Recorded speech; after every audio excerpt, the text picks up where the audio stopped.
옛날에 원어민이 이 말을 저한테 한 적이 있어. 한국 사람 아니면 곱창 맛을 모른다. 이런 말을 영어로 한 적인데 대부분 어떻게 If you're not Korean, you cannot enjoy 곱창 이렇게 하지 않겠어요? 근데 걔 입에서 본능적으로 나오는 게 You have to be Korean to enjoy 곱창 이러는 거예요. 넌 한국인이라야 된다. 그래야 곱창을 즐길 수 있다. 이거는 걔들이 말을 이어가는 줄기를 이해하지 못하면은 죽었다 깨어나도 그렇게 얘기 못하겠다 이런 거 많이 느끼는 결정적인 계기가 됐던 문장 중에 하나예요.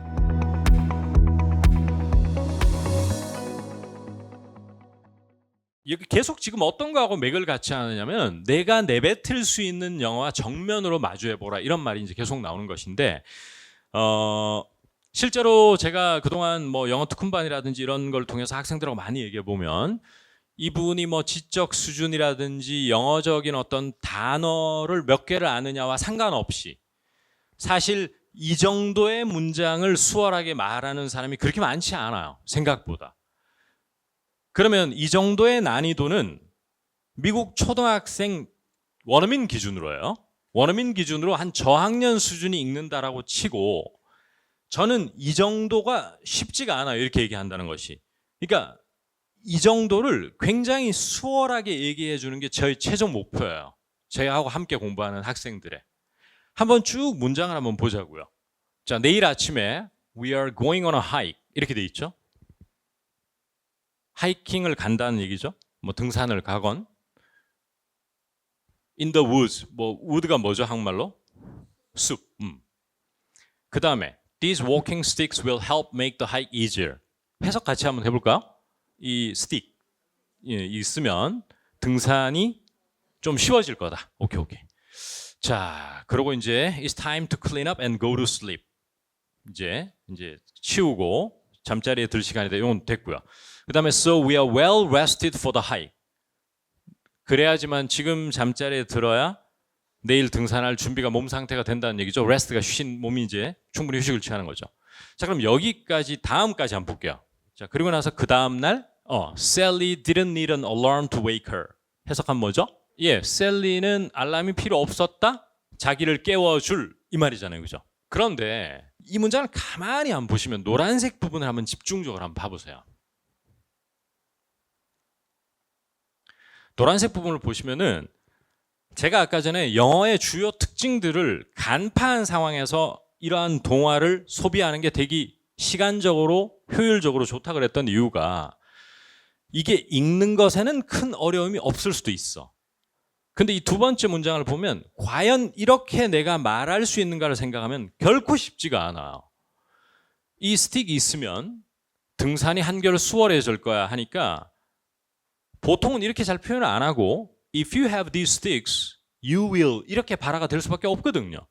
그런데 그런 거에 대해서 내가 평소에 네이티브들하고 얘기할 때 그렇게 하고 이렇게 못하더라 하는 것을 정면으로 부딪혀 보지 않으면 이 문장을 볼 때 영어 실력이 좀 되는 사람 중에 해석이 빨리 되는 사람은 매우 빠른 속도, 정강석화와 같은 속도로 하고 지나가 버리게 되거든요. 그러면서 영원히 이런 문장 구조로 발화를 못하게 되는 거거든요.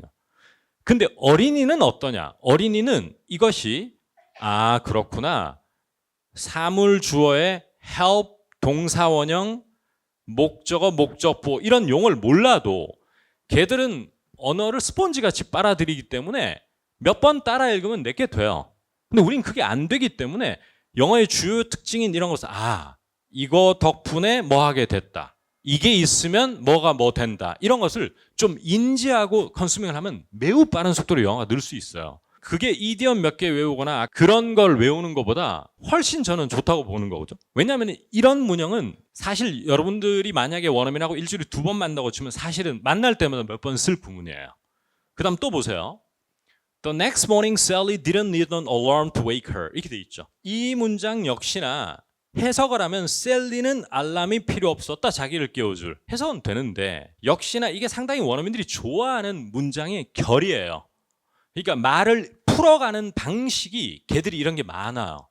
그걸 꿰뚫어 버리면은 자기가 설사 꼭 말을 생각 안 한다 해도 원어민이 쓴 글을 읽을 때 굉장히 잘 읽히거든요. 얘는 단어가 쉬워서 여러분이 좀 그래도 어느 정도 해석이 된다 그러지 소위 말해서 그 미디어 영어들 있잖아요. 그 뉴욕타임즈나 이코노미스트 그런 것은 여기에 있는 목적어의 단어 자체가 굉장히 어려워지거든. 그리고 이 동사의 레지스트가 높아지기 때문에 이 문형을 아는 거를 넘어서 떠나가지고 해석하는데 급급하게 되는 거야. 그렇기 때문에 걔들은 우리는 이렇게 얘기하잖아. 알람 없어도 잘 일어나 이렇게 생각하잖아. 그러니까 한국식 언어는 계속 이렇게밖에 안 하는 거야. I can wake up without an alarm. 이거를 계속 하고 있는 거예요. 근데 틀린 영어는 아니지만 이런 문장 구성 방식이 영어의 주요 특징인 거거든. I don't need something to do something 이렇게 되어 있는 거죠. 그러면 그 구문을 선명하게 미리 간파하고 나면은 똑같은 동화를 읽어도 이게 내 입에서 나올 확률이 굉장히 높아진다는 거죠. 그래서 제가 이제 그런 예문도 생각나거든요. 저는 옛날에 인상 깊었던 게 이 단어를 영어를 잘하기 위해서 단어를 아는 것이 50이라면 그들의 표현 방식의 줄기를 아는 게 나머지 50이구나. 왜냐하면 단어가 하나도 어려운 게 없는데 왜 이게 표현이 안 되지 이런 게 너무 많거든요. 특히 국내에서 영어 공부를 한 분은 더 많은데 그 중에 하나가 전 뭐였냐면 옛날에 원어민이 이 말을 저한테 한 적이 있어.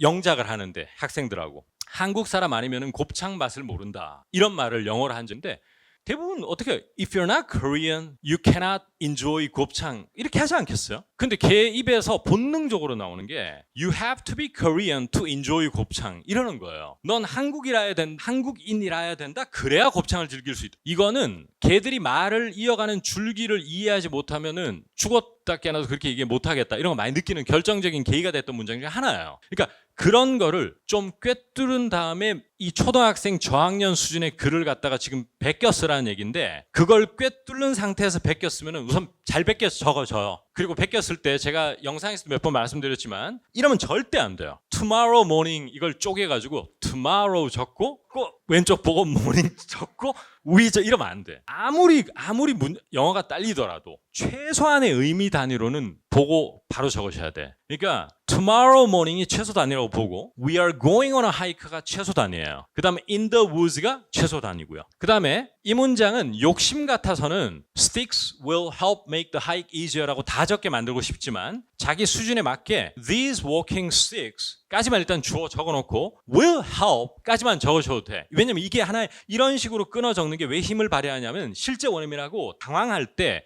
진짜 마구잡이로 말이 막 튀어나오거든요. 정제되지 않고 이런 습관이 자기가 실제 당황할 때 고스란히 말할 때 드러나는 걸 볼 수 있고 그러니까 이렇게 베껴 적는 건 매우 중요하다는 거. 그래서 will help 그리고 make the hike easier까지는 적어주셔야 돼요. 왜냐하면 이게 하나의 의미 단위거든.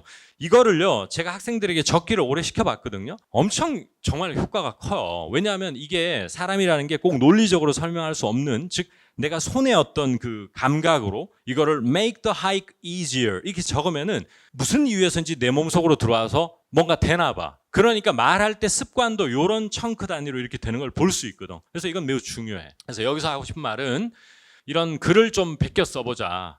제 책으로 공부하는 와중에 너무 바쁘다면 완전히 마스터한 다음에는 이제 이런 걸 좀 베껴 쓰면 참 좋을 것 같아. 왜냐하면 이제 이론적 지식이 많이 쌓여 있기 때문에 똑같은 글을 베껴 적더라도 이런 식으로 등산을 가거나 우리가 피크닉을 간다 할 때는 우리 중학교 때도 왜 교과서에서 go on a picnic, go on a hike 이런 거 외운 거 저 기억나거든요. 그래서 우리가 출장 갈 때도 go on a business trip 이렇게 하지 않습니까?